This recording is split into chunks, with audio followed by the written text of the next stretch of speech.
Hello and welcome to this demo video. Today we're looking at a demo value chart.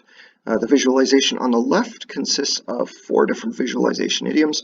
We have a series of bar charts, one for each evaluator, that indicates their scores for each of the available alternatives. The stacked bar chart to the right indicates the aggregated evaluator scores for the alternatives.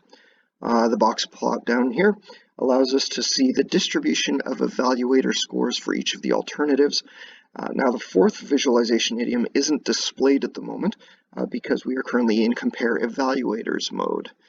If we switch to compare alternatives mode, like so, then the box plot is replaced by a parallel coordinates plot, which allows us to view the distributions of scores given to alternatives by a given evaluator, and also see how those distributions compare to each other. Note that the color mappings of the modes are different to prevent confusing the evaluators and alternatives. For now, I'll switch back to compare evaluators mode. It's important to be able to sort the alternatives. In order to sort by total score, we click on the total score label, like so, and we can click again to toggle between sorting in ascending or descending order. We can also sort a specific evaluator's scores by clicking on the text label for that evaluator in the same way, ascending and descending. Note that the box plot is being sorted along with the bar and stacked bar charts. Also note that when we hover over a text label, we see a tooltip with the full name on it. This can be useful in cases where the name of an evaluator or alternative has to be truncated due to space concerns. Now, when looking at a particular score mark, whether a bar or a circle, it can be useful to see related information about it. So when we hover over a mark, a couple of things happen.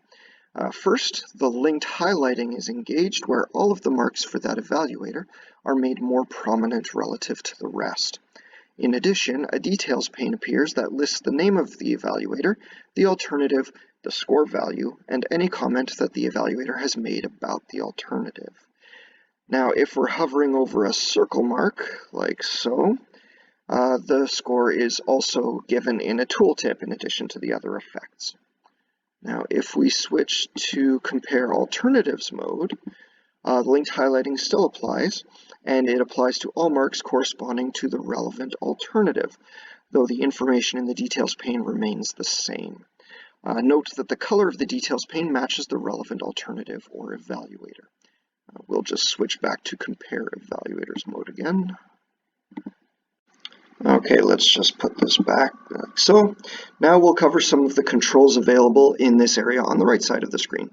The first you've already seen demonstrated, switching between the comparison modes. The next control is toggling the score overlay. Toggling it on displays the numerical value of each score over its corresponding bar, and the overlay displays total scores next to the stacked bars. I'll switch that back off now. We can also filter out evaluators if we are not interested in considering their scores, like so. Note that showing or hiding evaluators resorts the alternatives if necessary, so that the desired sorted order is preserved. Now let's switch back to compare alternatives mode and take a closer look at some alternatives controls. As with evaluators, we can filter out alternatives that are not of interest to us. Okay. Back and forth. And note that the filter controls for both evaluators and alternatives are available in both comparison modes. We can also look at additional information about the alternatives themselves. If we click on the name of an alternative, a dialog appears with the alternative name, and if a description and reference link were provided, those are displayed as well. Finally, evaluators can update their preferences and comments. I'm currently logged in as the demo user, so I can change those scores using these sliders. Bring it down like that. Any changes are immediately updated in the local visualization. So let's just change everything here and see some of those changes. There we go. Okay. And I can also click on one of these edit buttons in order to create or edit a comment for a given alternative. So, okay. And so now this comment is also immediately reflected in the local visualization.